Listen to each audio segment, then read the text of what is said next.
Halo, selamat pagi anak-anak semua.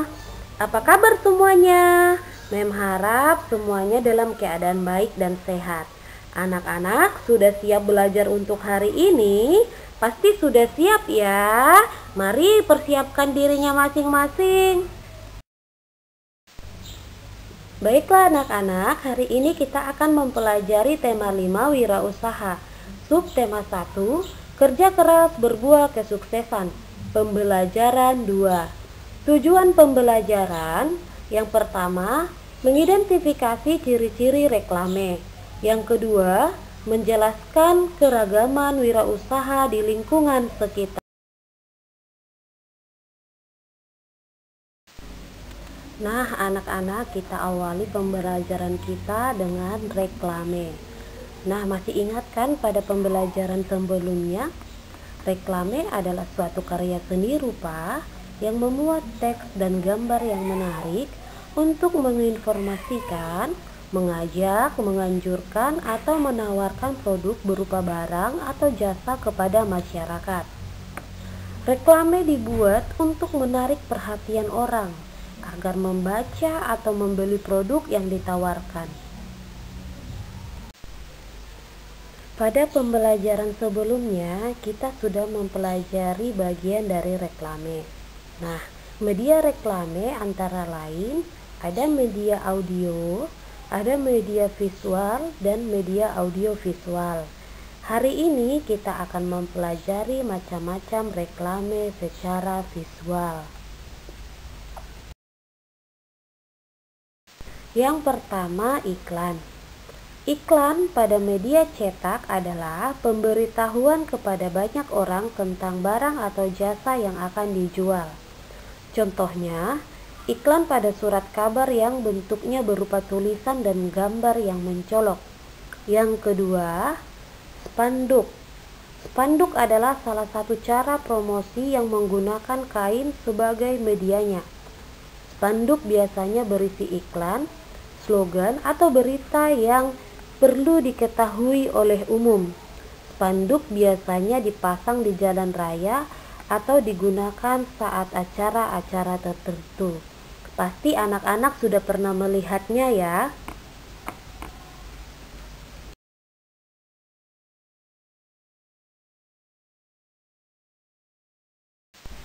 Ketiga, poster. Poster adalah selebaran kertas yang berisi tulisan dan gambar yang biasanya ditempel di tempat umum. Yang keempat, brosur. Brosur berbentuk selebaran kertas. Ini biasanya dibagikan di tempat umum, berisi informasi yang ditujukan kepada masyarakat.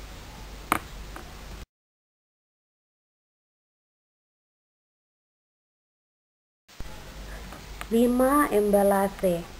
Embelase merupakan informasi yang biasanya terletak pada kemasan sebuah produk. Informasi-informasi tersebut membuat detail tentang produk tersebut.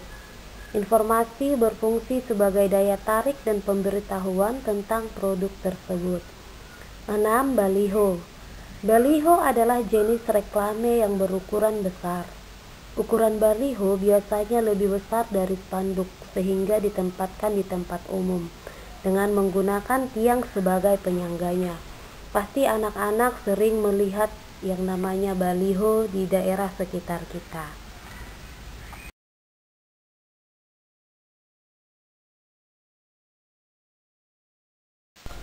7. Banner. Banner sering ditemui di depan pertokoan. Banner merupakan media promosi yang dicetak dan diletakkan menggunakan besi sebagai penyangganya. 8. Leaflet. Leaflet berbentuk lembaran yang dilipat menjadi 3 atau 4 bagian.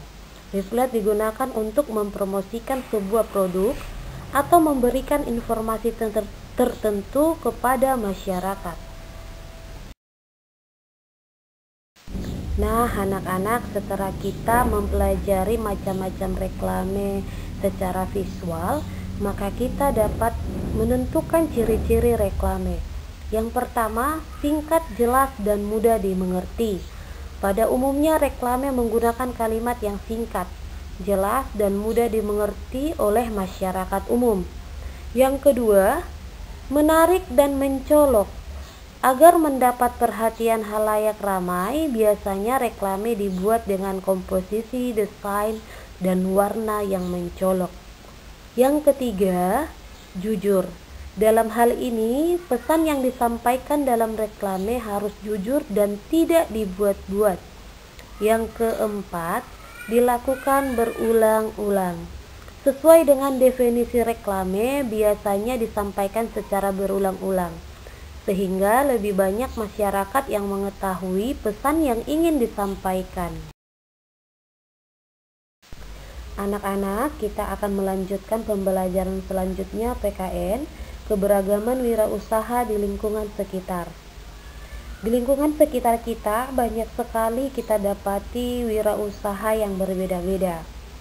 Karena apa? Karena adanya keberagaman barang yang dibutuhkan masyarakat, yang dimana keberagaman tersebut mempengaruhi kegiatan ekonomi yang ada.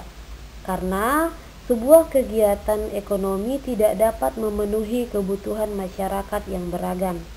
Oleh karena itu, orang lain mendirikan sebuah usaha yang berbeda agar kebutuhan tetap dapat terpenuhi.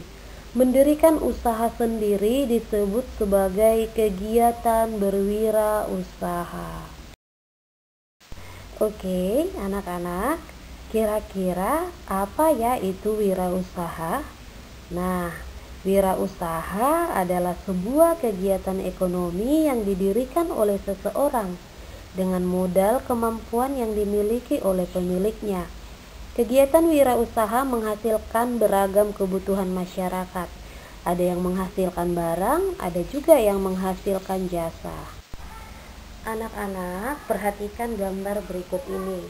Kita bisa melihat perbedaan bentuk usaha pada gambar. Setiap bentuk usaha pastilah memiliki pendapatan yang berbeda. Akan tetapi, setiap pelaku ekonomi harus tetap saling menghormati dan menghargai. Karena perbedaan dan keberagaman mengakibatkan adanya saling ketergantungan antara anggota masyarakat. Perbedaan usaha yang dilakukan membuat antar pemilik dapat bekerja sama dalam menjalankan usahanya. Jika antara pemilik usaha saling menghormati dan menjalin kerjasama, tentunya beragam kebutuhan masyarakat dapat terpenuhi. Jika kebutuhan dapat terpenuhi, kesejahteraan masyarakat pun dapat meningkat. Meningkatnya kesejahteraan sebuah masyarakat dipengaruhi oleh terpenuhnya kebutuhan hidupnya sehari-hari. Demikian materi kita hari ini. Oke, anak-anak, sekarang kita masuk di core value sekolah kita, yaitu kasih, mandiri, berguna. Dan core value yang akan kita kembangkan di pembelajaran ini yaitu kasih, respect, menghargai dan menghormati. Jadi dalam pembelajaran ini kita diajak untuk bisa menghargai dan menghormati usaha-usaha atau wirausaha yang ada di sekitar kita, baik itu usaha yang memiliki pendapatan yang sedikit, baik pun itu usaha yang memiliki pendapatan yang banyak. Ya anak-anak, ayat Alkitab kita hari ini terdapat pada 1 Korintus 13 ayat 4-5. Kasih itu sabar, kasih itu murah hati, ia tidak cemburu, ia tidak memegahkan diri dan tidak sombong, ia tidak melakukan yang tidak sopan dan tidak mencari keuntungan diri sendiri, ia tidak pemarah dan tidak menyimpan kesalahan orang lain. Ayat Alkitab ini mengajak kita untuk bisa menghargai hal-hal di sekitar kita, menghargai sekeliling kita, baik itu keberagaman apapun yang ada di sekitar kita, baik keberagaman ekonomi yang ada, di mana suatu saat nanti ketika kita sudah menjadi pelaku kegiatan ekonomi, ayat Alkitab ini mengingatkan kita agar kita menjadi pelaku ekonomi yang memiliki kasih, di mana kita bisa bersabar, tidak cemburu, tidak sombong, dan tidak memegahkan diri sendiri serta mengambil keuntungan untuk diri sendiri. Tetapi kasih ini mengajarkan kita untuk menjadi orang yang tidak menyimpan kesalahan orang lain dan melakukan semua kegiatan ekonomi dengan jujur. Demikian pembelajaran kita hari ini. Sampai ketemu di pembelajaran selanjutnya. Bye bye.